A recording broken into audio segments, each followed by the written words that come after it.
Well, welcome. I am the Rules and Regs chick, Hattie Knight, and I just want to welcome you to today's session. Okay, so I know people have been saying, "Where have you been? Where have you been?" Well, I've been somewhere scratching my head thinking, "What in the Hades?" Um, you know, when the rules go out the window, the rules and regs chick doesn't really operate well. And since I am retired, I don't have to worry about certain things. And I don't live for the algorithm or likes or follows. So I only post content when I want to. Today, I want to talk to you about documentation. Now, for those of you that have worked with me and for me in the past, I want to apologize ahead of time because some of y'all know I wanted those emails to management officials to say, I am sending you the draft correspondence that we discussed, and here are the steps you need to take, and here are the directions you need to follow, and here are the questions you need to answer, and here's what you sent to the union, and blah, blah, blah, and we documented it all. Well, now that the rules have been thrown out the window, I want to change what I had said in the past.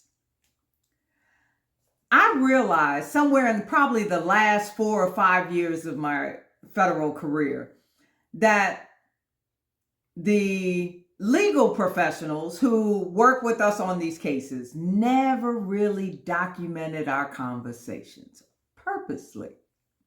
But here we are as employee and labor relations specialists just documenting. This is what I said, this is what we talked about, this is what you need to do. Well, after seeing some of the recent cases and seeing how the judges have swayed on these decisions, and because there's no longer any union officials or the union agreements have been thrown out, I say we follow the legal professionals thing. They'll call, they'll have 4-hour conversations, but they don't document anything. Even when they review our drafts, they send it back and say, I reviewed it. I only had these few changes. There's never any, we discussed, we were on with the management official, and I said, you said, we agreed. None of that. We need to follow their lead, because at the end of the day, they're the ones that are going to represent the agency, but your professional liability policy is the only thing that stands between you and financial ruin.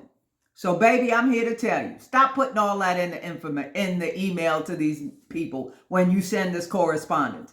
Just send them the thing. Here's the draft based on our conversation. If you have questions, call me now. And the reason for that is because you're not protected by attorney-client privilege. We don't have that justification. And it looks like, based on our email, that we're the ones directing the action. No. We all know that this was their request. But the documentation shows that we told them. We met, we said, we did, we followed up, we ... It looks like we're driving this train. Stop it. Stop. Now, I know some of my legal professionals have said this in the past, but it's funny how they flip-flop. Because at the end of the day, they want us to take the hit. They're not taking the hit. We are. I'm not doing that. So I recommend, here's your correspondence based on our conversation. If you have any questions, call me. I'm not putting no instructions, directions, and all that. If you didn't take notes, that's on you. All right. I'm the Rules and Regs chick. Have a wonderful week. Have a wonderful weekend. And I'll get back to you when I got something to talk about. Deuces.